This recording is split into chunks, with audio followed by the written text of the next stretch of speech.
Hola, hola, hola, hola a todos y a todas, amigos y amigas. Bienvenidos a este nuevo piloto. Parece ser que mi vida gira en torno a ser pilotos, o cosas que nunca se van a concretar, tanto en la vida de podcast como en la vida en general. Parece que los casi algo en general son parte de mi vida. Pero bueno, tienen algo de belleza, me imagino. Al igual que estos proyectos. Hace tiempo que no trabajábamos en esto, en el canal de que hablamos hoy. Ha estado pasando durante el último tiempo varias posibilidades, entre las cuales también se contemplaba, pero no está muy bien, pero en fin, dentro de las cuales se contemplaba también el final del programa o del proyecto, principalmente porque tenían varios propósitos, o más que propósitos, varios orígenes, pero quizás el más importante de todos tiene que ver con la idea de salir un poco de la crisis existencial o la crisis profesional que tenía en el 2020. Luego de eso, dentro de los objetivos, la gente que está acá, no se fijen en el reloj, by the way, porque está sin pila y hace rato que no lo cambio. Pero en ese sentido, después lo que ven acá, que es un diploma de cuando obtuvimos un premio por ganar el primer lugar en un concurso de Bookstagrammers y Booktuber en 2020, si no me equivoco, 2021, 2020. Y sentíamos que, yo por lo menos sentí que con eso, no es que llegábamos al pináculo, pero como que fue un buen punto. Después evidentemente llegaron otros proyectos y luego de eso, el año pasado estuve desempeñándome en la radio. Todavía lo estoy acompañándolos, pero no estoy este 2023 con programa, valga la redundancia. Y en realidad hace tiempo que quería comenzar con este proceso de podcast, pero estaba buscando algunas mejoras técnicas. Uno de ellos es que se incluyó este micrófono y que estamos ocupando ahora OBS y estamos transmitiendo con la cámara del teléfono, que es un poquito mejor que la cámara del computador nuevo que tenemos desde el año pasado. Y nunca pudimos conectar esta camarita que fue la que nos ganamos en ese concurso. Nunca le logré conseguir dar un uso práctico al formato en el que tenemos. Así que si alguien de los que está escuchando este podcast y llegó hasta acá, que estamos recién comenzando, muchas gracias. Bien, pero en general el objetivo principal de esto, creo yo, tiene que ver con un objetivo sumamente personal. Y que tiene que ver con que cuando comencé estos nuevos pilotos que nunca subí, lo más interesante para mí tiene que ver con que la capacidad comunicativa que tenía en comparación con antes, siento que se ha ido mejorando. Pero creo también que desde esa lógica es importante para mí autoevaluarme, viéndome cómo me desempeño en este contexto, en el 2023, en el 2023, particularmente intentando hacer algo que a mí me cuesta mucho, que es la sintetización de información, y eso implica que para estos podcasts voy a tener que estar mucho más concentrado en lo que estoy diciendo, y para mí eso es un perjuicio porque implica que la libertad para pensar se me restringe, porque pareciera ser que a nivel intelectual no puedo comer chicle o mascar chicle y caminar, pero en fin. Eso a grosso modo. Te agradezco si es que estás acá. También te quiero pedir que vayas poniendo en los comentarios de las personas que están acá si hay algún tema que te gustaría conversar. Estoy como el tipo este de la película Titanic, cuando aparece con la linterna este marino buscando sobrevivientes y dice: ¿hay alguien ahí? Bueno, también a mi audiencia le pregunto lo mismo con la linterna. ¿Y hay alguien ahí? Quizás ya con tanto tiempo la gente no está desuscribida del canal o no está interesada. Pero si hay personas que están acá o que el algoritmo de cierta manera le está recomendando este proyecto pequeño, que voy a tratar que sea lo más sintético posible, bacán, bienvenidos. No tiene nombre, el proyecto de que hablamos hoy surgió igual. Mario, te mando un beso, un abrazo grande. Nosotros nos juntábamos con Mario al principio. Si tú vas a los videos más antiguos de este canal, vas a ver un sujeto muy buen mozo, muy apuesto, muy sexy, ahora está más sexy todavía, que es Mario. Y con él comenzamos Y cuando comenzamos las primeras grabaciones de nuestros primeros intentos de podcast, no sabíamos el nombre de este proyecto. Grabamos sin crear el canal, hasta que en la tercera o cuarta dijimos, bueno, siempre lo que decimos cuando nos juntamos es de qué hablamos, y surge el concepto de qué hablamos hoy. Entonces, al igual que en eso, este piloto que espero subirlo hoy día mismo, porque quiero hablar de algo que es contingente, tenga para ese momento un nombre. Y si no, bueno, va a quedar como NN. Después irá, los antiguos dicen que la carga se arregla en el camino, o la yunta se arregla en el camino. Bueno, para nosotros ese concepto es válido. Hoy es 7 de mayo del 2023 y para las personas que quizás estén escuchando esto en el futuro, si es que YouTube todavía sigue y esta información perdura hasta cierto punto en una relativa eternidad en los medios, en la internet, hoy día estuvimos en un plebiscito. Tuvimos un plebiscito, de hecho vengo de votar como buen ciudadano, fui a última hora, pero principalmente porque ayer salí, hoy día me levanté tarde, estaba muy cansado, y porque además, al igual que lo que me imagino que muchas personas les está pasando, en este contexto, están absoluta y completamente desmotivadas, desganadas y desinteresadas con el proceso constituyente. Algunos porque nunca quisieron este proceso constituyente. Otros porque sintieron que era una alternativa positiva el proyecto o el proceso constituyente previo, porque se sentían, si no identificados, por lo menos sentían que ya está bien, cambiemos la constitución y pongamos cosas ahí.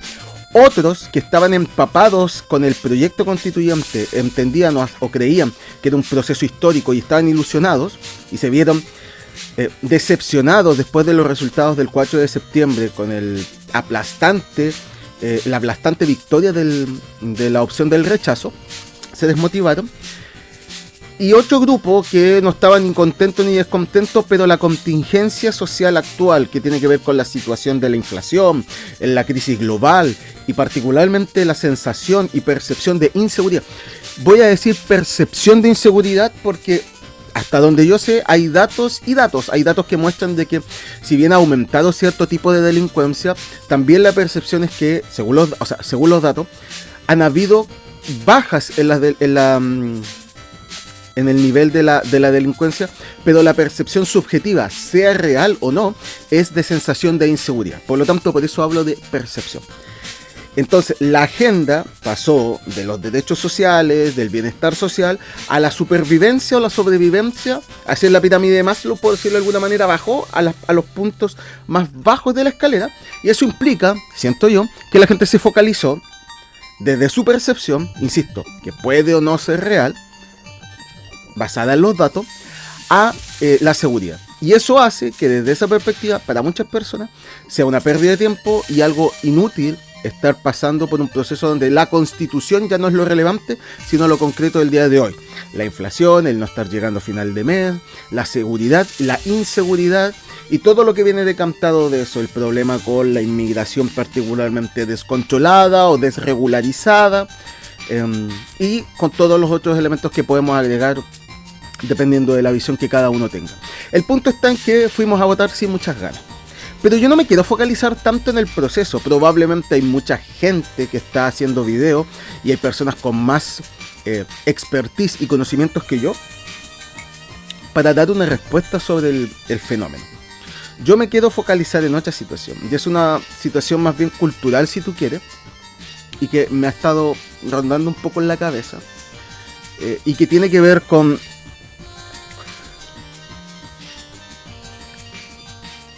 lo importante que es recordar en momentos de polarización política que las diferencias ideológicas y políticas que podamos llegar a tener no debiesen afectar nuestra visión del otro al punto de eliminar la humanidad del adversario. Hay un adversario político, hay una enemistad quizás, o una disyuntiva, o un conflicto de visiones ideológicas y políticas, no sé, derechas, izquierdas, progresismo, conservadurismo, ideas con respecto al rol del Estado, la administración de la economía, en fin, que nos pueden poner en distintos polos de la discusión, pero a la base, finalmente, creo yo que hay que hacer esfuerzos en la medida de lo posible para no olvidar nunca que esas diferencias políticas debiésemos quizás buscar mecanismos que nos hicieran sentir estímulo por discutir políticamente. Yo creo que un gran enemigo en Chile y en general en el mundo de un buen convivir político es el desprecio hacia la política, probablemente causado por los mismos políticos, por las mismas élites que de cierta manera han tenido el control de la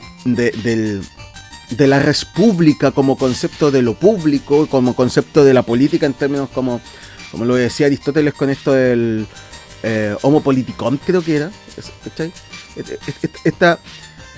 Que todos debiésemos preocuparnos de lo político, que no solamente es el origen, el cómo se rige el Estado, sino pequeñas cosas a nivel cotidiano. Todo lo que tenga que ver con la polis y con nuestra coexistencia social, en nuestros barrios, en nuestras casas, en nuestras comunas, en nuestras ciudades, en nuestro país y a nivel global, son preocupaciones que debiesen importarnos. La política debiese ser algo súper relevante. No la política partidista necesariamente, sino la preocupación por los asuntos de la polis. Pero siento que esa discusión es muy difícil porque la gente siente un desprecio hacia la política. Todos probablemente hemos sido formados y educados bajo un lema y un dicho que habla que no se puede hablar en la mesa ni de religión ni de política, y se agrega en los países latinoamericanos, me imagino, sobre todo, fútbol. Yo creo que el conflicto es algo que, y lo estoy pensando desde mi perspectiva laboral, desde lo que yo trabajo. Cuando uno hace un perfil de inversionista, cuando tú quieres invertir en lo que sea, por ejemplo, si quieres invertir en acciones, por darte un caso, antes de invertir, te hacen una encuesta de tu perfil de inversionista. Y una de las tantas preguntas que surgen normalmente en los perfiles de inversionista, perdón, voy a tomar tecito, es ¿cuál es tu visión con respecto a, no me acuerdo cuál es la palabra, supongamos que es pérdida o riesgo? Creo que esa es la palabra, riesgo. ¿Cuál es tu visión? Entonces te dan una serie de palabras y tú asocias. Y el tema está en que el riesgo no es bueno ni malo, es una situación particular. Pero, por ejemplo, las personas que ven el riesgo como positivo son inversionistas a los cuales, por ejemplo, es más probable que puedan tener mayores ganancias porque, como no le tienen miedo al riesgo, pueden invertir sabiendo que hoy día pueden perder 1 millón, pero sabiendo que en 5 meses más o a la vuelta de la esquina pueden ganar 5 millones, por darte un caso. Pero y eso implica un perfil de inversionista. Por otro lado, aquellas personas que, por ejemplo, ven el riesgo como algo negativo, evidentemente que para ese tipo de personas son inversionistas más moderados o más pasivos.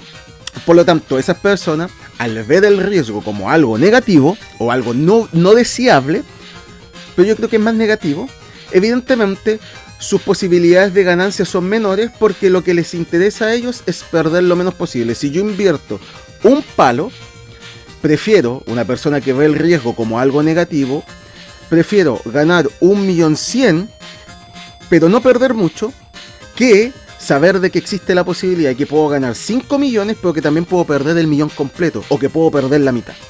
Ya. Ese concepto de riesgo en el perfil del inversionista, creo yo, también está asociado a lo que nos pasa con el concepto de conflicto. El conflicto lo tenemos muy mal visto porque consideramos que conflictuarnos con alguien, es una situación negativa. Cuando trabajamos convivencia escolar, en mi caso, o cuando trabajamos resolución de conflictos, y esto desde lo teórico, porque yo tampoco me voy a poner aquí como el gurú, ya no puedo decir Dalai Lama porque está terriblemente viciado y funado ese concepto. Siempre estuvo funado el Dalai Lama, parece ser, pero hoy día, por los medios, Dalai Lama, no. asócienlo a una figura positiva. Yo no soy el gurú de la resolución de conflicto, aunque trabajo en el tema. También tengo mis problemáticas con respecto al conflicto, pero a nivel teórico, el conflicto es una posibilidad natural, sui generis, dada en las relaciones interpersonales. Mientras exista 8 huevos más que vos en la ecuación, siempre va a haber conflicto. Por lo tanto, el conflicto no es ni bueno ni malo, sino una situación. Y yo creo que eso, cuando lo internalizamos de pronto en política, nos permite, creo yo, poder entender que la conflictuabilidad o lo conflictivo dentro, los conflictos políticos son necesarios, son importantes y tienen que darse. El punto está en que, por un lado, cuando tenemos elementos de polarización y cuando tenemos discursos que anulan la capacidad de entender al otro como un igual, sino que un ser inferior, que incluso se deshumaniza, podemos caer en la posibilidad de pasar a llevar las subjetividades de las otras personas, y eso es terrible, creo yo, para una coexistencia social, ¿ya?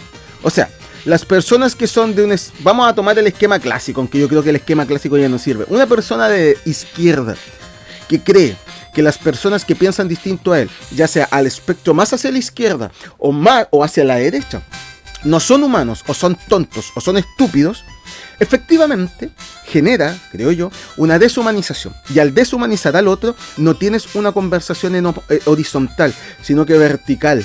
Y esa discusión en vertical puede generar problemática. Ya tenemos experiencias históricas, lo que ha sucedido con el genocidio alemán hacia los judíos, pero no solo ahí, sino que todas las guerras étnicas y todos los conflictos étnicos o religiosos, por ejemplo, que hemos tenido a lo largo de la historia, pensados desde la perspectiva de la deshumanización del adversario y entendiéndolo como un enemigo en un conflicto interno, una guerra, genera una visión problemática, desde mi perspectiva, que impide mucho más el diálogo.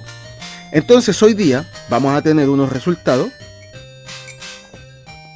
que efectivamente creo yo que, más allá de si nos gustan o no nos gustan, tenemos que tomarlos desde la perspectiva de que es importante recordar que para resolver conflictos de la polis es necesario tomar acuerdos, ceder y aprender en ese contexto a coexistir. Y estoy hablando del ciudadano promedio. No estoy hablando ni estoy metiendo en esta ecuación los poderes fácticos, los medios de comunicación, las élites políticas, ni estoy en el meme no, estos son para la tele son de izquierda y derecha, pero son todos, cuando van a comer son todos juntos, son señores, se arreglan los bigotes. No, está bien, podemos en algún momento entrar en esa discusión sobre las relaciones de poder de las élites en los distintos sistemas sociales, países, reinos, imperios, whatever. Pero lo importante es para mí en el tema de la coexistencia de la ciudadanía, implica, creo yo, en ese sentido, apelar a tratar de buscar una resolución pacífica de los conflictos, entendiendo que la otra persona, por mucho que sea pro aborto, o sea anti-aborto, que sea anticomunista, o sea procomunista, que sea le chupe las patas a Kass o le chupe las patas a Boric, o incluso se las chupe a, no sé, a Pinochet, por mucho que a mí me moleste, a mí hablo de lo personal, esa figura histórica, entender que estamos hablando con seres humanos que merecen ese respeto, creo yo que es un poco idealista probablemente, pero no perder ese foco quizás nos permitiría poder llegar a diálogos sociales más enriquecedores. Ahora, ¿dónde creo yo que hay un problema? Y aquí lo estoy pensando por algo que dijo una vez un psicólogo que yo sigo mucho, se llama Walter Rizzo, que lo dijo, pero para el desarrollo personal, si tú quieres. Él lanza una máxima que tiene que ver con que para el amor romántico particularmente, que es lo que él más trabaja, los principios fundamentales no debiesen ser puestos en transacción por el amor. O sea, ¿qué es lo que quiere decir esta persona? Que por mucho que yo ame a una persona, Pero si, por ejemplo, yo tengo como un principio fundamental ciertos valores, por ejemplo, la defensa de la humanidad o de los derechos humanos, los derechos animales, la importancia de la familia, el valor indispensable de Dios como un centro en mi vida, ese valor fundamental yo no puedo transarlo por mucho que una persona me guste y la ame, porque va a generar un choque con respecto a nuestras cosmovisiones. Y eso yo creo que es muy válido para el desarrollo personal, pero donde la mala interpretación de esa visión, y que yo lo encuentro peligroso, porque yo, por ejemplo, no soy psicólogo y estoy hablando de esta wea. Y alguien puede tomar mis palabras y pensar que yo soy una especie de voz autorizada,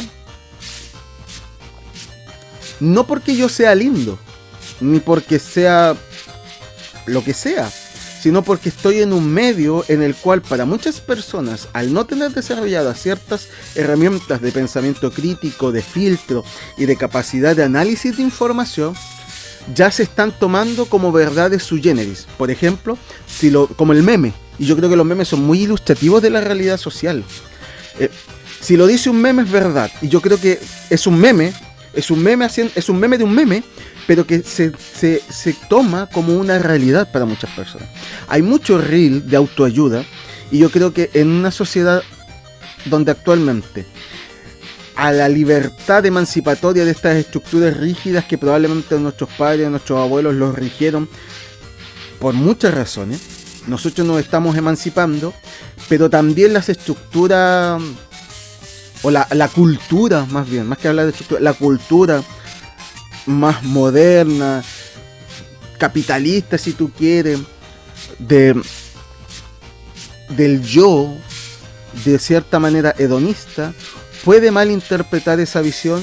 Y si además le sumamos lo que decía anteriormente de esta deshumanización del otro, podemos terminar, creo yo, y es que es lo que me da la sensación que está pasando, en una sociedad de pequeñas islas de personas que, al malinterpretar estas ideas con una base interna deficiente, pueden terminar generando estas especies de feudos, donde para yo estar bien no puedo transar ninguno de mis principios, por lo tanto no hablo, ni interactúo, ni me interrelaciono con nadie que no comparta mis ideas.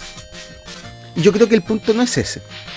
Yo creo que el punto está, y alguien dirá, oye, pero si eso Walter Rizzo nunca lo dice, y estoy de acuerdo, pero la interpretación de la idea, estoy pensando en un antropólogo, Clifford Geertz, que habla sobre la interpretación de las culturas, donde él básicamente señala que la cultura es una interpretación que es interpretada por los demás. O sea, por ejemplo, el guiño, él habla del guiño. El guiño es un gesto, pero ese gesto es interpretado por cada individuo a través de la interpretación que le da a su propia cultura. Entonces, la cultura es un proceso interpretativo constante. Esa es una visión que tiene un paradigma epistemológico. Básicamente hay otras visiones, hay visiones que son distintas, pero desde la que yo estoy siguiendo esta argumentación, este elemento me parece valioso, ¿ya? Entonces, en ese sentido, lo que puede decir cualquier persona, yo mismo, es interpretado por los oyentes y analizado y ejecutado de la manera que ellos estimen. Me estoy acordando ahora de una frase que creo que decía Lacan, que era como que alguna wea así como que no, yo no puedo tener certeza de cuál es el procesamiento de lo que tu cerebro hace o que tu mente hace de lo que yo te estoy diciendo. Es como el chiste del Chavo del Ocho, cuando el Don Ramón le explica los bolos y la cabeza del chavo está pensando en nada que ver con lo que realmente son los bolos. Ya.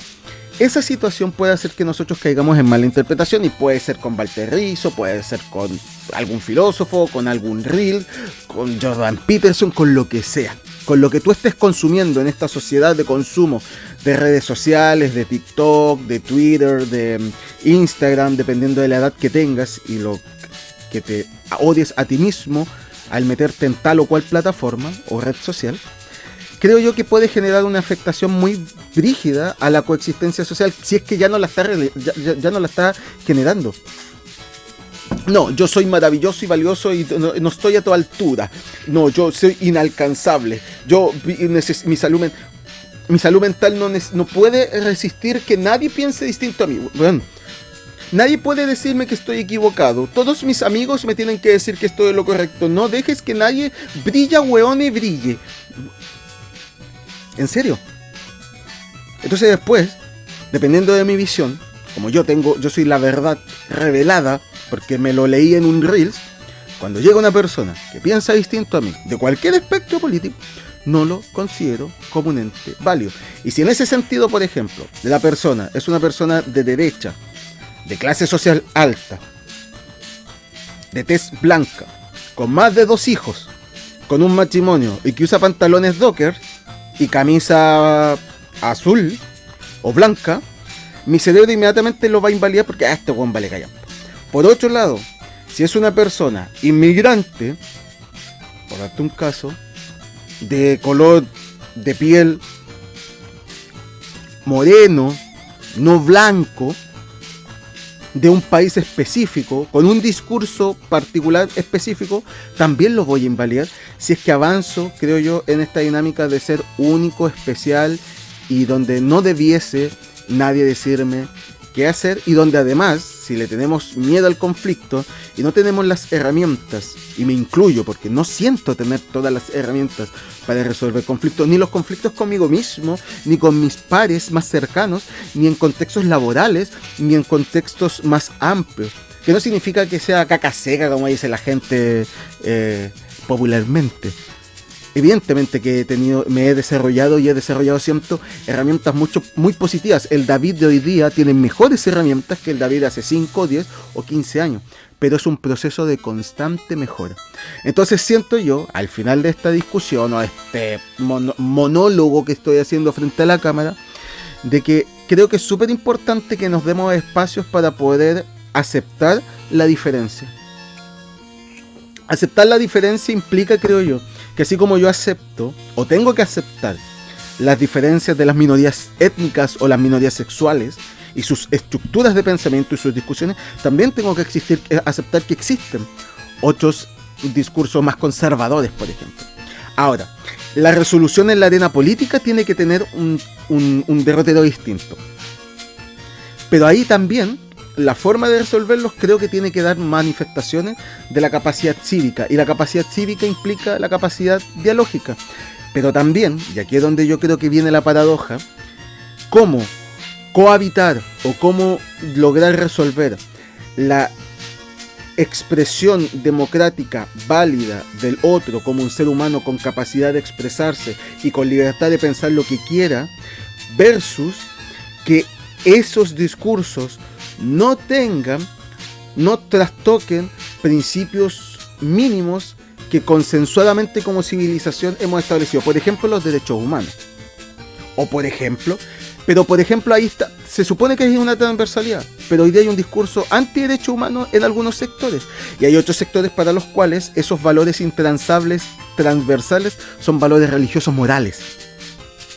Y ahí viene entonces la complicación, donde creo yo que la forma de resolverlos no solo es el diálogo, sino que es el diálogo con apellido. Y ese diálogo es un diálogo sosegado, es un diálogo con razonamiento, es un diálogo con lógica, es un diálogo con evidencia, es un diálogo con peso. Y para poder lograr ese diálogo tenemos que tener herramientas para aquello.